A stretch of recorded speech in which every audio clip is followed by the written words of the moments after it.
we're also a digital streaming platform. So we have two things going on. We are a publisher, we make audiobooks, and then we also have a platform for distributing those books.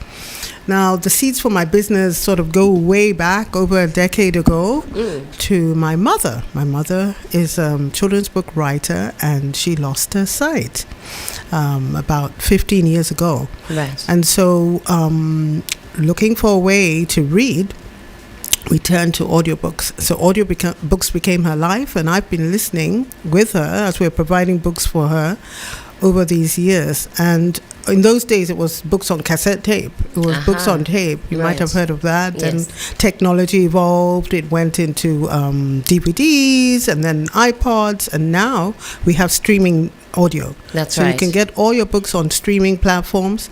And my mom has an Alexa smart speaker at home. And all she has to do is to say, Alexa, read my audiobook, resume my audiobook, stop my audiobook, start my audiobook. What audiobooks do I have? And she can have access to many, many books. But during this journey, we realized that the African books that she wanted to read were not present, were not part of it, you know. So some of the African classics, Chinua Achebe, Wole Soyinka, Aona Ikwe Ama, all the African books that she grew up with and loved, and then the new titles. YaJC, I'll talk to her, Mommy, YaJC has made book A Homecoming. Thais Selassie has made Ghana Must Go, and all those. She couldn't listen to them, you know. So that gave me the idea that why? We are great storytellers. Africa comes from an oral tradition. We have wonderful storytellers. We have great storytellers. Why aren't we telling our own stories? So that's actually how the seeds for my business started. As a service first for getting accessible books for the blind. But now fast forward, you know, now 2023, audio is a very important sort of commercial product on the internet. It's not just music, it's not just film, but audio, podcasting, and books. So, you know, I decided to go full-time into producing audiobooks and putting them on a platform.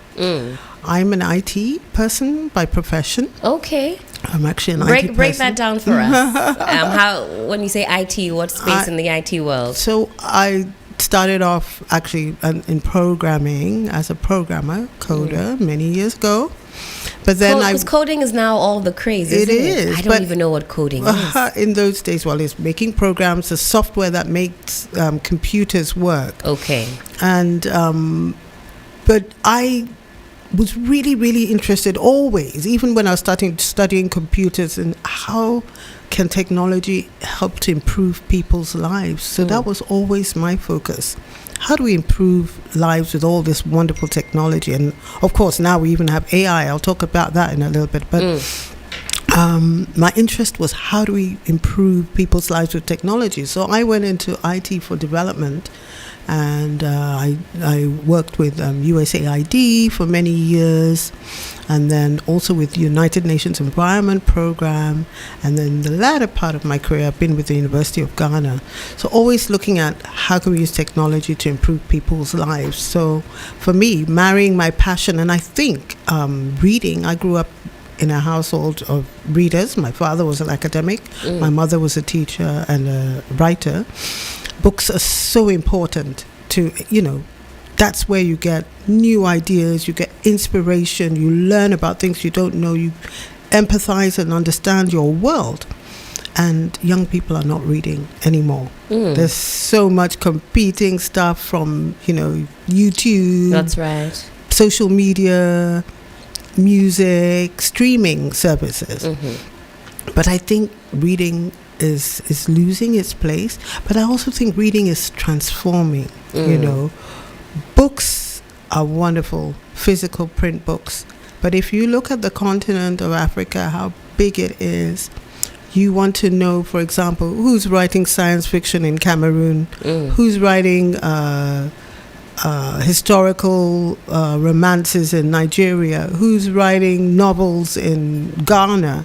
It's very difficult to get, even within Ghana, it's difficult to know who's writing what, who's the hottest children's book writer.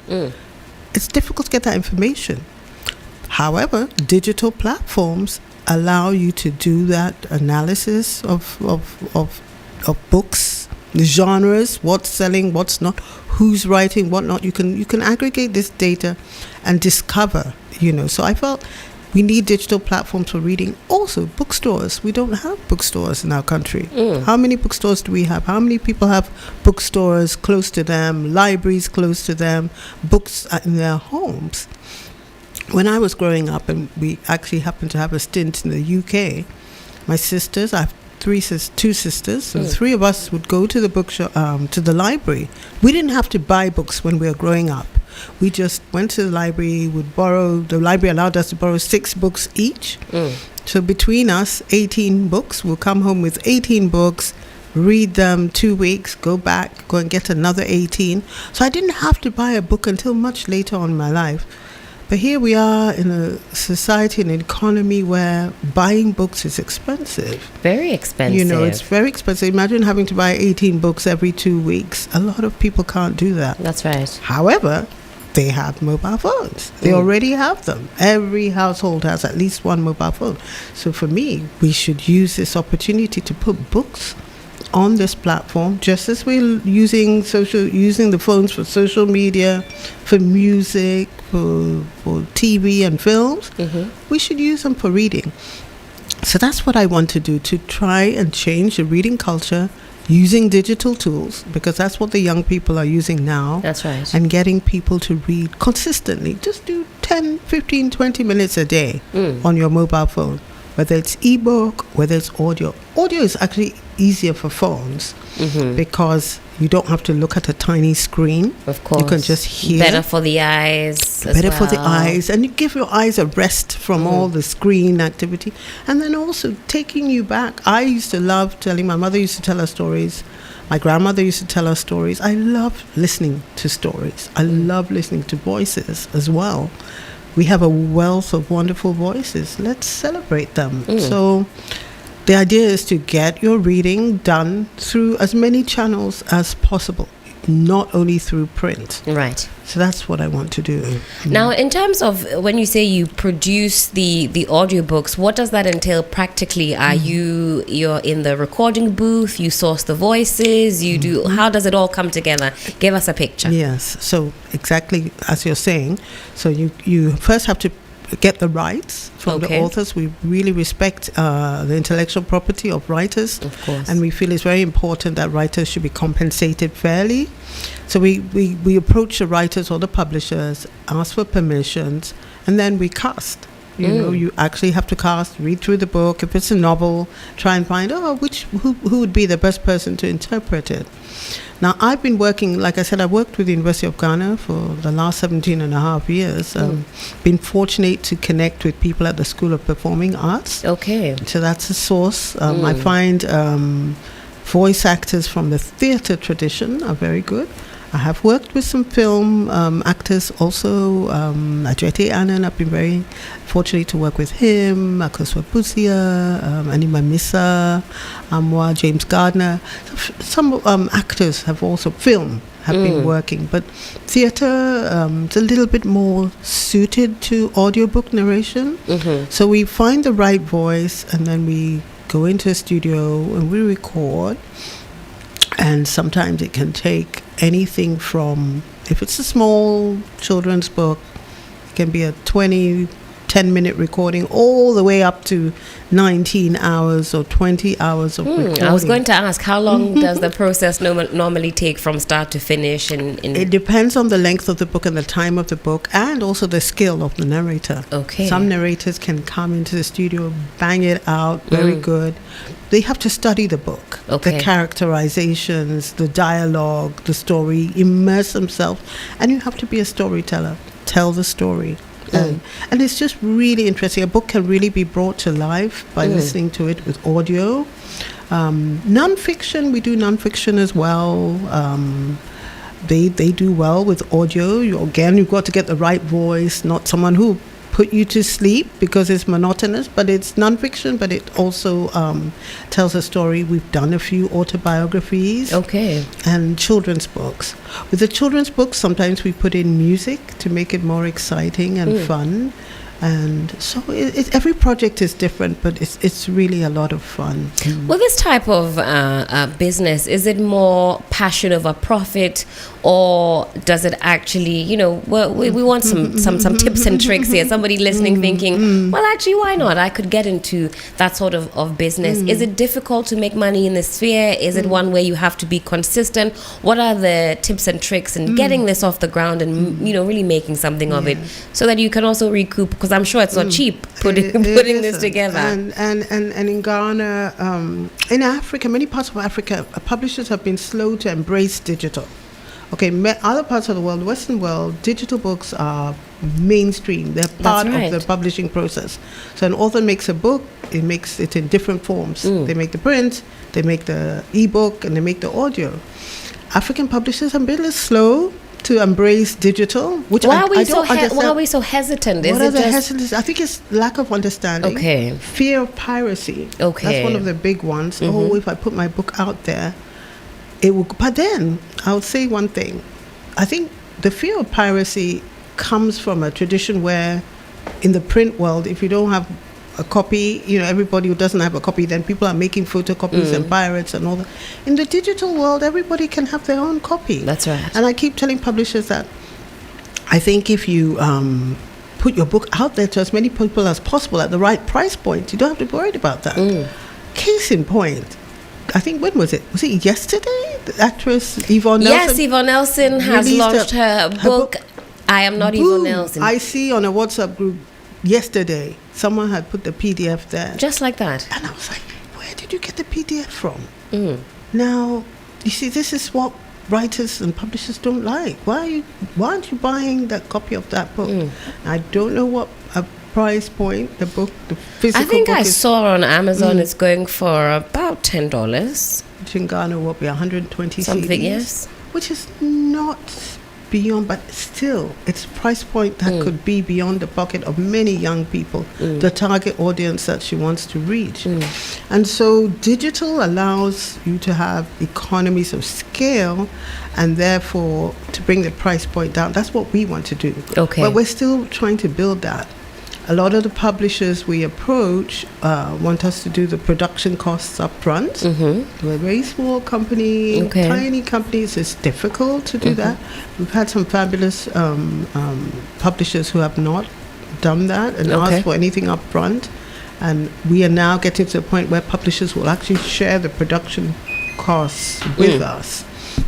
So it's a slow process, we have to grow the catalog, we have to keep our platform. Now, the reason why we did a platform, when I started my first book we did in 2018, that time I didn't have a platform of my own. Right. So we did a beautiful book. It was an anthology of short stories, actually called Kinky for Ewes and other short stories. We did this book, and then now, where am I going to put it so that people can access it? I put it on an American platform, but people couldn't access it. You need a credit card. You need to become a member. It wasn't. So that was the reason why I also built my own platform. And my vision is to have a pan-African platform, African audio from across the continent, also in our own languages.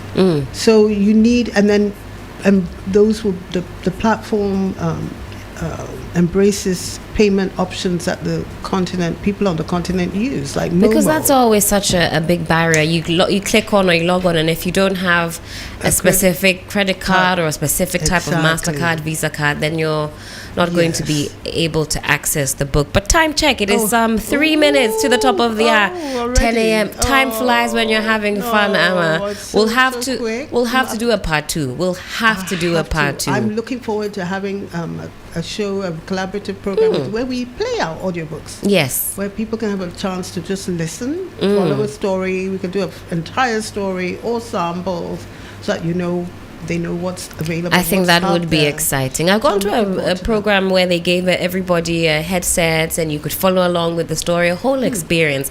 I think we should definitely talk off the record and put something in motion. But before we bid you farewell, how do we find you? Are you on the socials, on Facebook? Tell us all about that. Yes, so you can find us on our website, www.Akoo, AKOO, Akoo as in parrot, Akoo, the Appiah-Ampofo, the parrot, So Talking Books, AkooBooks.com or .net Okay. for the books. On socials, we are at AkooBooks on At all our social AkooBooks. books. So on Yes. Instagram, on Facebook, just type And in. Twitter. And Twitter as well. And Twitter. AkooBooks. And very exciting on MTN Ayoba. Oh, I see. MTN Okay. Ayoba, we have a channel. So in fact, Ah. if you go to MTN Ayoba channel, you can hear free samples of our books, free data. How exciting. No cost to MTN subscribers. Mm-hmm. The data is free on that. We're having a partnership with MTN Ayoba to bring our audiobooks to a wider audience in Ghana and across the MTN Africa countries. And that telco partnership, we feel, will really help us to Yeah. push us. So you I can think that's a find us great, there. a great collaboration, and that makes a lot of sense. I think the work that you do is incredible, Thank you. and bringing more African stories right to our doorstep. We couldn't ask for anything more. It's tedious sometimes trying to get your hands on, on these stories, on these Yes. books. So this is a step definitely in the right direction. We'll shelve this conversation for a part 2 certainly, and we'll talk some more. But Dadson, thank you so much for making time for us this morning and for swinging by. It's been lovely. Thank you so much for having me. And keep reading, listeners. It's so important. Just keep reading. We need to read more. Do. Audio helps you with that because you can do that while you're, doing other things. That's right. Cooking, jogging, All walking, of that. commuting. It's one of those activities you can do with other things, and the convenience of it makes it great. But it's fun also. Yeah. So please keep reading. Let's listeners. keep reading. You heard it from Amma. She says, read, read, read, and keep reading. Womenpreneur. Well, we're saying adios, au revoir, and goodbye to all of you this morning. Happy birthday.